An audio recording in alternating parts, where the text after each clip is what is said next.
All right, hello wine drinking people. Today is Friday, the 30th of August, and those of you that are following our email brigade closely know that it may not be Friday the 30th when you get this email because, well, we have a little bit of an issue with the email sender at the moment, but we'll have that all fixed up for you hopefully by next week. Cross our fingers on that one. We've got some great tastings coming up, and, you know, those of you that have been following us around drinking all over town, you know, we just finished up our studies on South America in August. We did a couple of tastings on Argentina and a couple of tastings on Chile, our bi-weekly tastings we do at the Edge and at Cafe Max, and this is our final exam here with the wines of Chile and Argentina. And when you're talking about Chile and Argentina, you're talking about the greatest values in the wine world when it comes to Bordeaux varietals, and then they do some other things very good.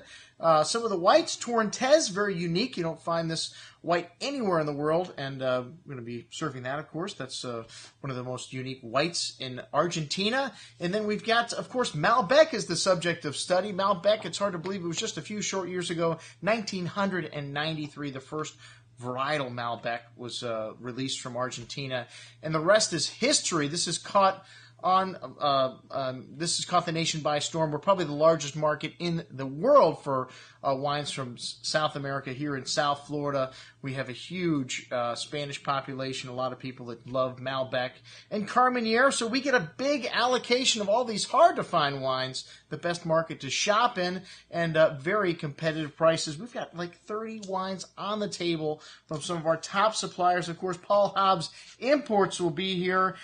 He brings in a lot of other wines in addition to his own line, the Brumaire, some of his friends he consults for and other people that he has found down there, discovered.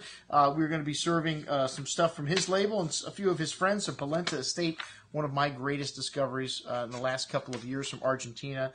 Fantastic. We're serving the Grand Malbec from Alto Agrello from them, which is fantastic. Vine Connections, another company that specializes in wines from Argentina, and they've got some great stuff on the table. And then Stakel's got a few things they've decided to throw into the mix. They are a distributor for Paul Hobbs and for Vine Connections. And our good friends TGIC, that's where the Chilean comes in. Thank God it's Chilean, and well, their big supplier is Montes, but they have got a slew of great stuff from Chile. When we're talking Chile, you're talking Carmenere. So the French people were probably laughing when they sold them Carmenere 100, 200 years ago as Merlot. A lot of people planned it as Merlot, and then they found out in the 90s that this is not Merlot. In fact, it's Carmenere. A very different grape varietal, but it does very well in the parts of Colchagua Valley and the Maipo, and this is the grape that Chile has kind of stamped their flag into as their own. So each one of these two countries has their own varietal that is unique and made into wine at a very high level of quality. Malbec in Argentina, you won't find better Malbec anywhere in the world, and then Carmenere from Chile.